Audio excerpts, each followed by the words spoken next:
Well, good day, ladies and gentlemen, and welcome to the channel. Today I would like to introduce to you another kit. This particular one is the Ferrari 257 N.A.R.T, and this is a very famous one, not built very often. N.A.R.T, by the way, stands for North American Racing Team, and it was a special edition Ferrari which was built for a US importer. Only 10 were built, and he bought them for $8,000. I saw one on Sotheby's sold for 27 million pounds, something like that. So it has increased in value somewhat. Not the reason why I got it. The reason I got it because I find this a beautiful car. It is also the first Ferrari which has a front engine with an independent rear suspension.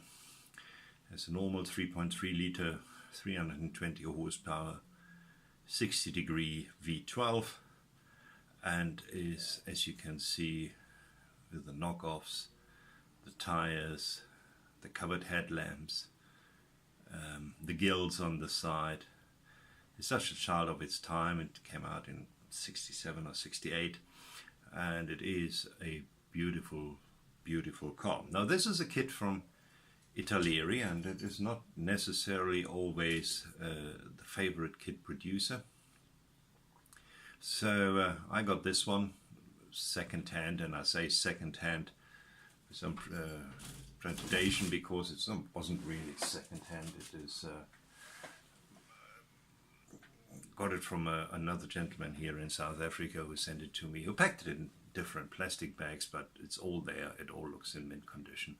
So thank you very much for that, and we are having a look what is in the box. I tried to find out when this kit came out. I couldn't quite find out when it came out. I am strongly assuming from what I could see on different or similar kits that it was probably be early 90s. Here we go. So as we always do, we're gonna now go up with my camera and go down onto the work surface so we can have a closer look what's in the box. Now what is in the box is obviously the instruction in many languages. So if you study languages, this is the paper for you. There's also some interesting part in here. Here they market Italeri Model Master tool set, and they have the paint chart, all Model Master paints. Then it's not a booklet, it's a fold-out instruction. It shows you all the sprues right over here. It then obviously proceeds with the building parts, and let's just have a look here. It is very detailed, lots and lots of small detail, which but it looks clear enough, and the color chart is very clear, and the color how you should or should not paint it. I will do some research on the original. Not quite sure I do it in the silver we saw on the box. Here we go. I'm not going to be too long on this. Here you see it's a normal instruction, black and white instruction sheet. It says here 1 to 16 scale, which is obviously not true. It's 1 to 24. So there's a printing error. Maybe somebody can tell me it is a very rare printing error and it's worth millions, but probably it's just a normal printing error. Because the model, as you have seen on the box, is indeed in 1 to 24. Let's have a look at the parts. Let's start with these ones. These are the tires. Now I have a bit of a feeble for tires. Let's get the light a bit closer here.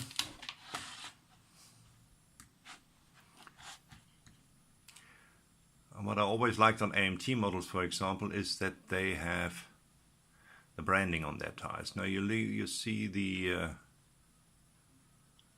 profile is not bad. And look at that. There's branding on the tires. The tires are also not on one of these funny sprues, which I'm very happy about. And these are Dunlop racing tires. So that's just awesome. I love these tires. They're soft enough to be handled, and they will look great on this car, no doubt about it. So I like the tires. Then the other thing I would like to show you, get it out of the way, is the decals. It's not a huge amount. Here you are. Some of them, you can look at my thumb, it's admittedly big, but some of them are very, very delicate. But I have handled Italeri decals before, and they normally work fine. What is interesting is that this car does not have an Italian registration number, but a Swiss registration number from Zurich. So that's the one which came with the kit. Then let's have a quick look at the windows. Clear parts, in other words. You will find them here. There you are. Look all very clear. They are obviously the covered headlights, some of the additional lights, and then, as you can see, we have the front window, which looks very clear, very nice.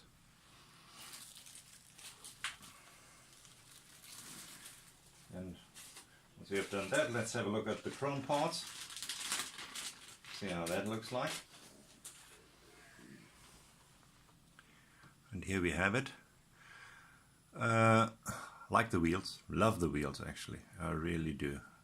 Love it that it is the small, thin wiring has been given a good go here, so you can actually look through the wheels. I like that. Just not stamped on a surface. It's very nice. There you can see the grille. There you see the steering wheel entirely in chrome, so that obviously will have to be de-chromed. And some other parts. The chrome, yeah, I have seen better, I must say. I've seen better. You can see here on the front bumper, it's a bit of a, doesn't look fantastic. So I might just go and dechrome everything and rechrome it with Alcat. Let's see where this goes.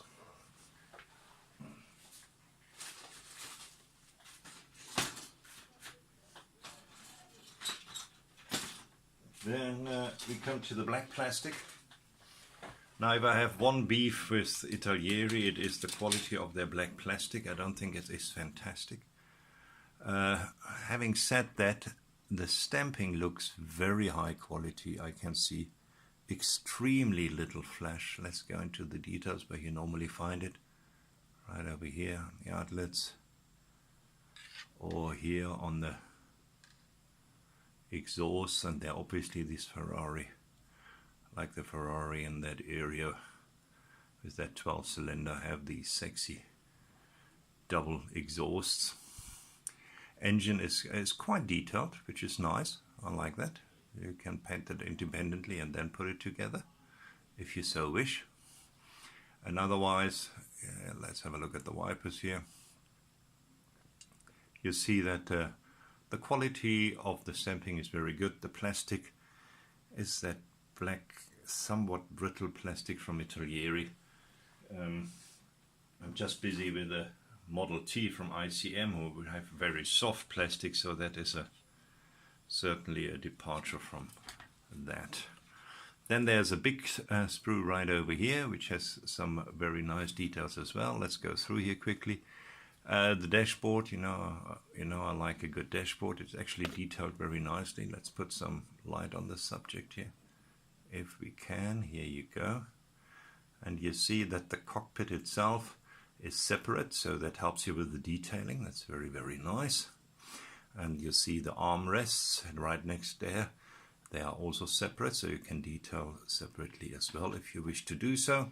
There we have the rear suspension. There's all the levers next to the steering wheel for the indicator, the wipers, and so forth.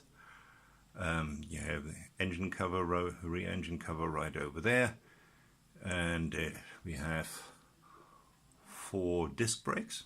Here we go. That was quite something in 1967-68, have a car with 4 disc brakes. There were quite a few around with drum brakes only, and if you if you get the disc brake on the brake pedal, then you had disc brakes in front at most. Seats look very nicely detailed.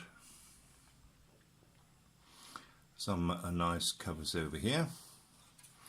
Let's turn this around. These are the window covers. And then we have the huge radiator. It's quite a mission to keep these engines cool. Then we have the cover for the back. And that's obviously the inside pan, and that is the chassis, which is not hugely detailed. But obviously you can go and detail it yourself and have fun with that. Then we come to the body parts, which I have over here. Here we go. Molded in silver, but certainly not molded good enough that you don't need to paint it. You will have to go and have a paint at that, because there are some other mistakes to see which you wouldn't like to have on your car. Lens covers right over here. Front part, and that's actually is the back part, very sexy by the way. And some other smaller parts.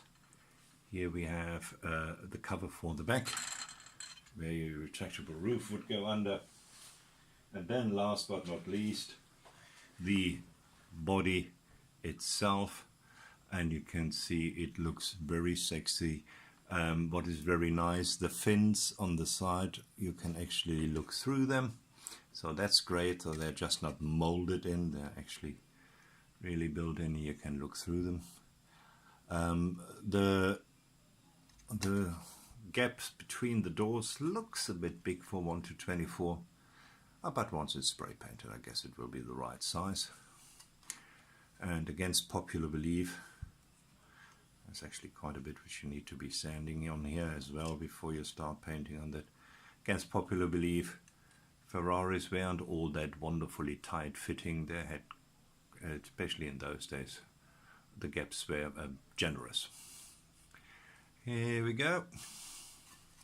Then obviously the back part where that piece fits in we just talked about. And there you see what I mean about the molding marks left behind. One of the reasons why you couldn't leave it like that and just clear lacquer it or polish it up. There will have to be a proper paint job to be done. And here you are. That's about it. What I can tell you about the Italeri kit of the Ferrari 275 Spyder N.A.R.T. As I say, I think it's a beauty. The reason I got it and I wanted to buy it because I don't buy cars. I know it's not the most desirable, not everybody is into that. People like the others a lot better, but I think it's a beautiful, beautiful Ferrari from the time where you still could design anything you wanted. The lights didn't have to be that height and the bumpers didn't need to be that thick. You could just do whatever you want, and so they certainly did. Today you wouldn't be allowed to have a car like this on the street as a new car, but as a wonderful, beautiful classic, it's unbeatable. And I really, really like it. Looking forward building it once I've done my other stuff. And I say thank you very much for watching, and I wish you all a wonderful evening. Cheers.